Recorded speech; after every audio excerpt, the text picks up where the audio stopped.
ஐயா, இந்த மாநிலத்தில் வேளாண்மை நிலை மன நிறைவு அளிப்பதாக அமைந்திருக்கிறது. ஆனாலும் வறட்சி நம் முன்னேற்றத்தை தடைப்படுத்தி இருக்கிறது.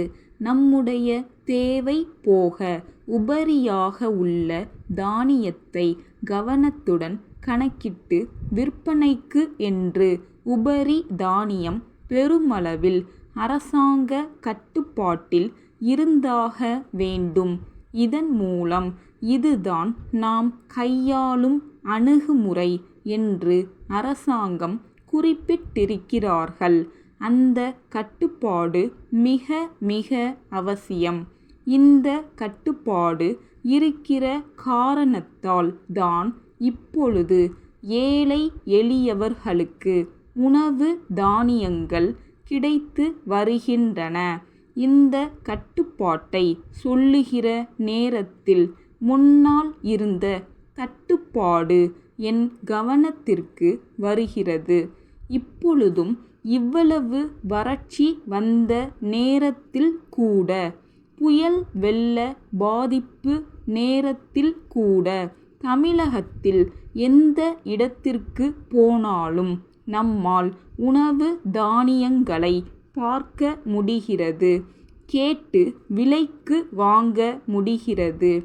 ஆனால் 2 ஆண்டுகளுக்கு முன்பு அவைகளை கண்களால் பார்க்க கூட முடியாத அளவுக்கு தட்டுப்பாடு இருந்தது. எனவே இந்த உணவு தானியங்கள், உபரி தானியங்கள் பெருமளவில் அரசாங்கத்தின் கையிருப்பில் இருக்க வேண்டியது மிக அவசியமானதாகும். அதற்கான வகையில் அரசாங்கத்தினர் உற்பத்தி, கொள்முதல், விநியோகம் இந்த 3 துறைகளிலும் தற்போது மேற்கொண்ட நடவடிக்கைகள் பாராட்டத்தக்கவை, வரவேற்கத்தக்கவையாகும். வணிகர்களிடமிருந்து 20% அரசு கொள்முதல் செய்வதற்கு திட்டமிட்டு நிறைவேற்றி வருவது பற்றி நண்பர்கள் கூறினார்கள்.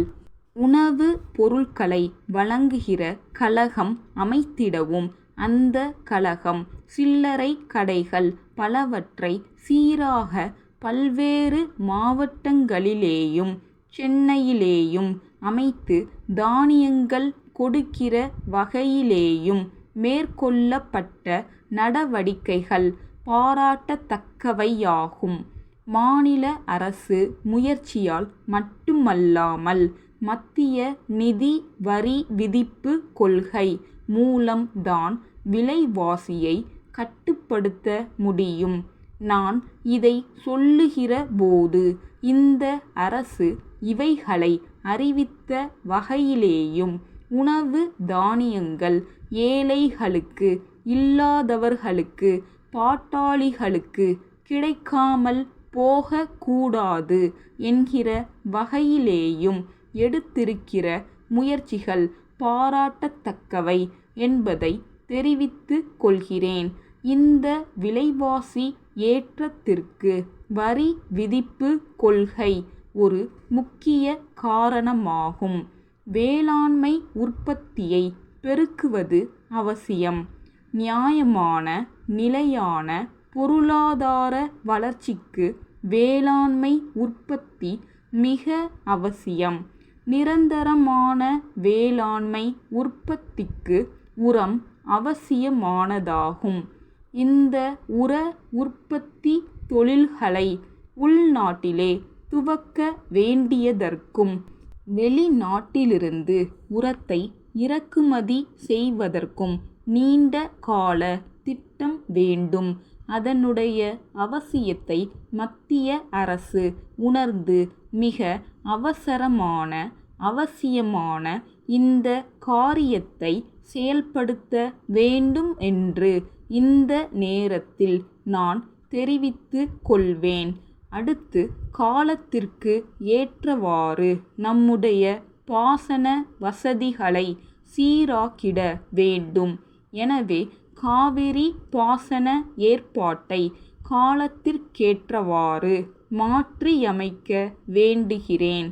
காஞ்சிபுரம் பட்டு சேலை தயாரிப்பாளர்கள் சங்கம், பம்பாயிலுள்ள இந்திய பட்டு வாரியத்திற்கு அனுப்பிய கடிதம். அன்புடையீர், காஞ்சிபுரம் பட்டு புடவைகளின் நேர்த்தியை பற்றியும் விற்பனை பற்றியும் நாங்கள் சொல்லி உங்களுக்கு தெரிய வேண்டும் என்பதில்லை. நமது நாட்டின் ஏற்றுமதி வியாபாரம் கணிசமான வருமானத்தை அளிக்கிறது. இருந்தும் பட்டு சேலை தயாரிப்பாளர்களுக்கு பலவித பிரச்சனைகள் உள்ளன.